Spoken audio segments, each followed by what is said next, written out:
हेलो अस्सलाम वालेकुम।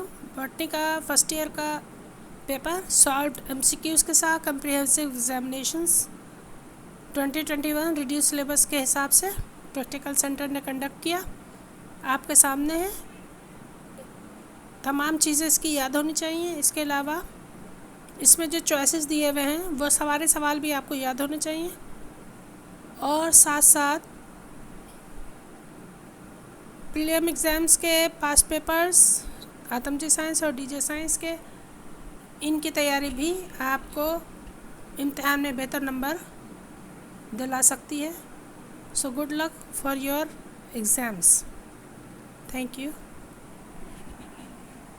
चैनल को सब्सक्राइब ज़रूर कीजिएगा, बेल आइकन ऑन कीजिएगा ताकि नए नोटिफिकेशंस और न्यूज़ अपडेट्स आपको मिलती रहें।